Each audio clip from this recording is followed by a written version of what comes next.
자, 편제를 보겠습니다. 편제는 이게 치우칠편이죠. 치우칠편다. 치우칠편인데 어쨌든 음양이 같은 거예요. 나와 음양이 같은 거. 즉 일간이 극하는 오행 중에 음양이 같은 것을 편제를 한다. 정제는 음양이 다른 거죠. 그래서 조화를 이루었는데 이거는 편제는 음양의 조화를 이루지 않았어요. 그래서 이거는 정상적인 이익은 뭐죠? 정제죠. 그런데 이것을 초과하여 챙기거나 편법, 투기, 부정한 방법에 의하여 취득한 재물. 이게 이제 편제예요. 부도덕한 애정 상대를 본다. 편제는 뭐예요? 정제는 부인. 그다음에 편제는 뭐죠? 애인. 그러니까 부도덕한 애정 상대로도 본다. 그러므로 편제는 그 취득하는 과정과 성격상 비난이라든가 원성, 질투, 시기, 경쟁, 공갈, 사기, 협박 등 강제적이거나 불법이 따른다 하겠다. 근데 편제를 꼭 그렇게 뭐 사기치고 뭐 공갈하고 뭐 투기, 불법, 편법 이렇게만 볼 건 아니고요. 저는 이제 그 제가 봤을 때는 아까 정제가 어떤 정기적으로 나오는 돈, 즉 월급이라고 하면 편제는 뭐 갑자기 받는 상속도 될 수 있고요. 증여로 받는 돈이 될 수도 있고 뭐 로또 당첨도 될 수 있겠고 뭔가 횡재 그리고 사업을 해서 갑자기 돈을 많이 버는 거 이것도 편제라고 보면 될 것 같아요. 불법에서 하는 것도 물론 편제적인 그런 성격도 있고 편법이라든가 이런 것도 투기도 있을 수 있겠지만 그렇지 않고 정상적인 급여 외에 뭔가 투자라든가 뭐 투기라고 해도 무방하겠고요. 어떤 그런 투자를 통해서 벌어들이는 돈, 그러니까 불규칙적인 돈 이런 것은 전부 거기에 이제 불법이라든가 편법도 포함될 수 있겠지만 꼭 그렇게 국한할 건 아니고 요즘 현대사에서 자본주의 시대에서 꼭 그렇게 부정적인 돈만을 볼 필요는 없다라고 생각이 됩니다. 그러니까 부정적인 돈도 포함을 한다고 했어요. 그러다 보니까 이 사회적으로는 투기, 도박, 뇌물, 횡령, 밀수 등과 같은 관련된 활동이나 거기서 나온 재물이 편제가 될 수도 있겠다. 그리고 의외의 횡재를 원하는 광산, 증권, 부동산 투기, 무역, 수산업, 고리대금, 유흥, 도박, 윤락, 밀수, 마약 등이 여기에 해당한다고 하겠다. 너무 포괄지지 않나요? 어느 분이 이렇게 백민 선생님이 얘기하셨는데 어쨌든 이런 건데 그걸 떠나서 정제는 정기적으로 들어오는 돈이라고 하면 편제는 불규칙적으로 들어오는 거고 약간 거기에 횡재가 가미되어 있는 또는 사업에 가미되어 있는 그 정도로 보면 되지 않을까라고 생각이 됩니다.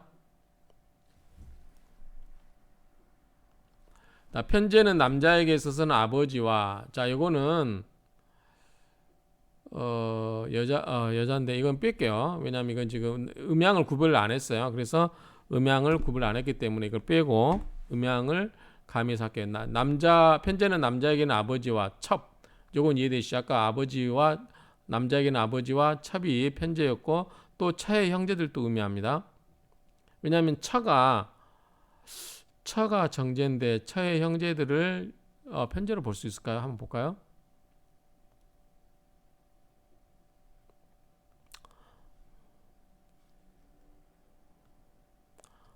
남자의 경우에 자 처가 정제고 첩이 편제고 아버지도 편제라고 그랬어요. 근데 처의 형제들을 편제로 볼 건지 꼭 그렇게 볼 것 같아요. 그러니까 처의 여자 형제들은 정제로 보고 처의 남자 형제들은 편제로 보는 게 맞겠죠.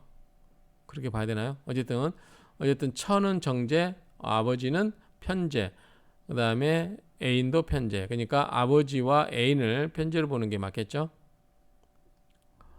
아버지와 첩 또는 처의 형제들을 의미하고 여자에게는 아버지와 시어머니를 의미하며 아까 여자에게는 아버지는 뭐죠? 여자에게 아버지는 정제였던 걸로 기억하거든요. 정제였고 시어머니도 정제가 있나 본데 한번 볼까요? 여자에게는 시어머니가 편제고 아버지는 정제였어요. 그래서 이거는 빼야 될 것 같아요. 여자에게는 아버지는 정제라고 할게요. 아버지는 정제다. 이렇게 쓰신 분이 있는데 저는 음양을 구분하면 이분하고 좀 다르게 봐야 되지 않을까라고 생각합니다.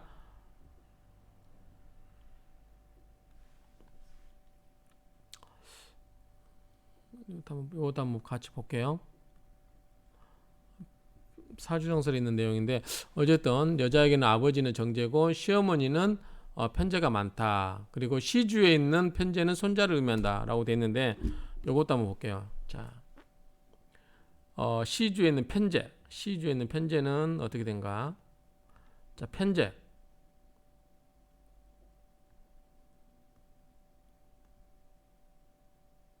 편제는 손자를 의미한다. 편제는 손자를 의미한다. 자, 여기서 보면 남자에서 손주는 손주는 식신이에요. 손녀는 상관이 되고 외손자는 편이 되고 외손녀는 개수가 되거든요. 이것도 맞지는 않나요? 맞지는 않는데 어쨌든 이거는 그냥 그렇게 책에서 인용하고 있기 때문에 그냥 쓰겠습니다. 그런데 이건 좀 생각을 해봐야 되겠다. 제가 볼 때 음양을 구분한다면 이거는 맞지는 않는다. 편제가 손주를 의미한 건 아니다. 편제는 손주가 우리가 보면은 친손주는 자 손자가 식신이 되고요. 그 다음에 손녀는 상관이 됩니다. 외손주는 편인이 되고 외손녀는 기수 정인이 됩니다. 그래서 인성은 외손주에 해당되고 친손주는 식상에 해당된다. 이렇게 보시면 되죠. 왜냐하면 며느리가 겁재거든요. 그래서 그렇습니다. 목생화로 이렇게 가기 때문에요. 왜냐하면 나에게서 아들은 관이거든요. 편관이고 그 편관과 결혼한 을경합금한 며느리는 겁재고 며느리가 낳은 자식은 손주기 때문에 목생화로 해서 식상이 되는 겁니다. 음양을 구분했을 때 그렇다고 합니다. 이거는 제가 생각하는 거예요. 다른 분은 어떻게 생각하는지 모르겠는데 아까 뭐 이게 뭉뚱그려서 이야기할 수도 있겠지만 어쨌든 요걸로 보면 되지 않을까라고 생각합니다. 그래서 이 부분은 그냥 빼야 될 것 같아요. 자, 편제의 성격. 편제의 성격 보면 단적으로 말해서 다욕다정, 그러니까 욕심이 많다는 거죠. 왜냐하면 일확천금을 노린다는 것은 욕심이 많다는 거죠. 그리고 다정한 사람이라고 할 수 있다. 심성 속에 재물과 애정 문제가 큰 비중을 차. 재성을 갖고 있는 사람 특징이 그거죠. 자, 관이 있는 사람들은 뭐냐면 남의 이목도 신경 쓰고 명예도 생각하고 그래요. 그런데 재성이 있는 사람들은 그런 관적, 남의 시선 신경 쓰지 않습니다. 신리파라고 흔히 하는 사람들은 그냥 나에게 얼마나 실리가 있냐가 중요하지 남이 나를 어떻게 생각하냐 그거는 별로 크게 의미가 없어요. 그래서 어쨌든 심성 속에는 재물과 애정 문제, 왜냐하면 재성이 또 애정이기 때문에 그렇죠. 여자이기 때문에 그래서 큰 비중을 차지하고 있어서 돈도 내 마음대로 가지고 싶고 여자도 가지고 싶어하는 것이 이 타입 성격이다. 그다음에 수단 외교성과 사교성이 좋다. 그렇죠? 자, 이거는 우리 사업가 생각하는 사람인데 편제는 뭐죠? 편제는 사업하는 사람이라고 생각하시면 돼요. 그러니까 수단, 외교, 사람들하고 어울리는 거, 사교성 이런 게 다 좋고 또는 의협심과 동정심도 많으나 뭐다? 풍류와 낭비벽이 심한 것이 단점이다. 그래서 사업하시는 분들은 잘 될 때는 굉장히 돈도 잘 쓰다가 또 어려울 때는 굉장히 어렵죠. 그래서 또 사업에 실패하신 분들은 또 공공하게 지내죠. 그런 부분이 있다라고 하는 거 생각하시면 되고요. 자, 친구나 주변 사람들과 어울리기를 좋아하며 집에 초대하거나 모임을 자주 갖고 화제에도 풍부하고 호방하여 지루한 느낌을 주지 않는다. 왜냐하면 식상이 강한 사람들은 뭐예요? 기본적으로 어떤 대화, 어떤 아까 앞에서 이야기했지만 어떤 대화 자리 마련한다면 그 분위기를 리드가요. 항상 끊임없는 에너지가 나와요. 나에게서는 끊임없이 에너지가 나오기 때문에 재밌어요. 그러니까 이런 사람들은 애인을 가지면 재밌어요. 그런데 너무 점잠 빼고 말도 안 하고 이런 사람들은 재미없잖아요. 애인으로는. 남편감으로는 좋죠. 여자도 마찬가지. 아까 정재는 뭐죠? 본부인 역할에서 창고지기, 현모양처.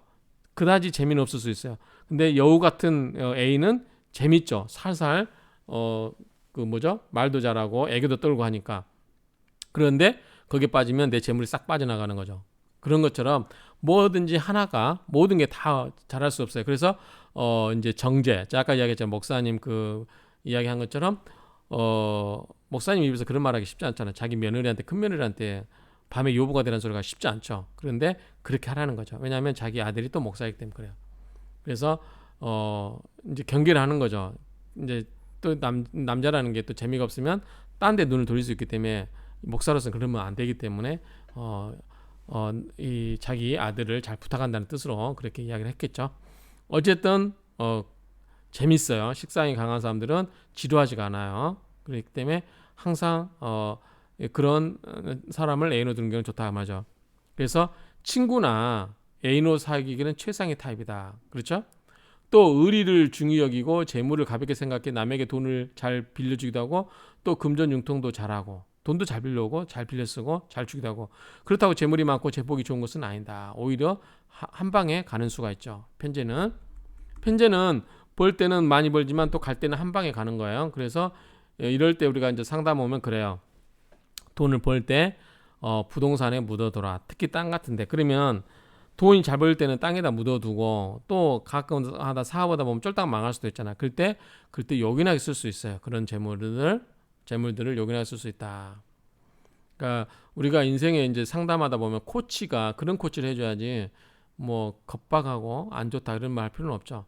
자, 일견 제목이 많은 것 같아도 산실 흩어질 산자 이를 실자죠. 흩어져서 없어져 버려 재물이. 그래서 굉장히 그런 빨리 그러니까 쉽게 벌고 이지고이지컴이지공이라고 그러죠. 이지커밍 쉽게 오는 것은 빨리 가는 거예요. 쉽게 가는 거예요. 그런 것처럼 이 산실도 크다. 그래서 이 편지의 특징이다 그러죠. 그래서 단순히 이것이 금전의 출입이 빈번함을 의미한다. 그렇죠?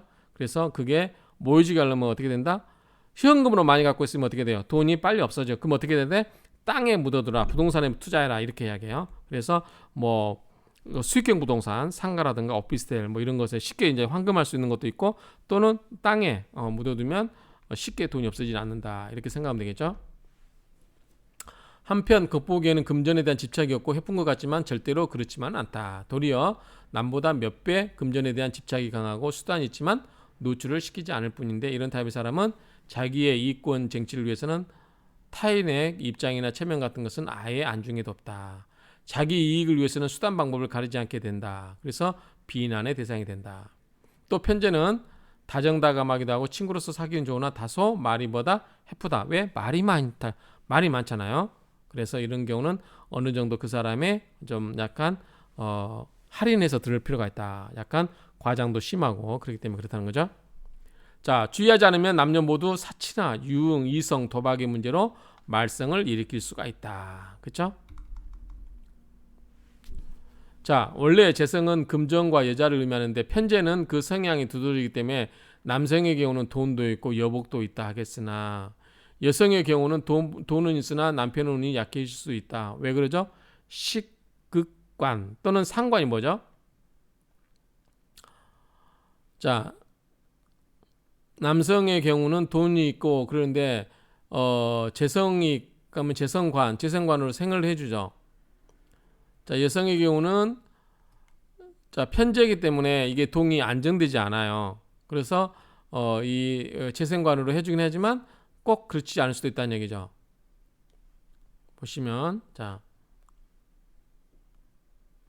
재생관 여기 있잖아요. 재생관. 근데 이게 이제 바른 재물 때는 올바르게 쓰일 수 있는데 편제이기 때문에 약간 올바르지 않는 재물에 연결됐을 때는 남편한테 해가 되겠죠. 그런 의미로 보시면 될 것 같아요. 어떤 편제가 여자에게 있을 때는 썩 남편하고 좋지 않을 수도 있다. 그러니까 또 돈을 너무 받게 되면 남편은 좀 등한시할 수도 있겠죠. 특히 직장이라든가 자기 사업을 경영하는 여성은 직장과 가정을 양립시키지 못하고 그 말이네요. 그러니까 돈 버는데 너무 치중하면 가정을 등한시되면 남편이 어떻게 돼요? 겉돌게 되죠. 집에 와도 마누라 없어요. 돈 번다고 바빠요. 상대도 안 해줘요. 놀아주지도 않아요. 그러면 남자가 또 딴짓을 할 수도 있다. 그런 이야기죠. 그래서 이런 경우는 별거라든가 이혼으로 이어지는 수가 있다. 또한 남성의 경우는 정편제가 혼잡되면 뭐예요? 본부인도 있고 애인도 있다 그 말이죠. 본처 위에 두세 명의 첩을 두는 경우도 있다. 이처럼 편제는 남자에게 있어서 뭐예요? 풍류, 매첩, 그 다음에 그러다 보면 여자로 인해서 순환을 당하기 쉽죠. 연한을 당하기도 쉽다. 여자는 아버지 또는 시어머니를 인하여 고생하는 수가 있다. 자, 편제라는 것은 매사에 요령과 수화인조와 거래나 외교에 뛰어나며 모사를 잘하나 필요에 따라서 거짓말도 서슴지 않는 다소 병굴한 면도 가지고 있다. 약간 변하기도 하고 굴한 모습도 가지고 있다. 그 말이죠. 그러나 한마디로 요약하면 마음이 착하고 돈복이 있다 하겠다. 그래서 좀 이걸 잘 조절하면 되겠죠. 이 육신의 특징은 관계의 정신이 있고 좀 병굴한 점이 있으나 자성이 담백하고 수식이 없다. 편제가 여자 입장에서 좋을 수도 있어요. 왜냐하면 편제 같은 남자를 애인으로 두면 자기한테 돈을 잘 쓰잖아요. 정제는 뭐예요? 돈을 안 써요. 수전도 같다고 그랬잖아 아까. 그러면 여자 입장에서는 자기 남편이 돈을 안 쓰는 건 좋아요. 그런데 연애할 때 남자가 돈을 너무 안 쓰면 재미없겠죠. 그래서 돈을 쓸 때는 좀 화끈하게 써야 되는데 그런 면에서는 편제, 돈도 잘 쓰고 호탕하고 이런 면에서는 애인이 더 좋죠. 남자 입장에서는 정제는 답답한 부인이고 편제는 애교 덩어리인 애인일 수 있고 그렇죠? 또 여자 입장에서도 정관이면 좋겠지만 너무 거지식하면 또 남편이 재미가 없죠. 약간 편제성 있는 이제 남자들이 재미는 있을 수 있어요. 그런데 또 이게 애인 연애 상대냐 결혼 상대냐는 좀 따져볼 필요는 있겠죠. 그런 점에서 한번 여러분들이 생각해 보면 좋을 것 같습니다.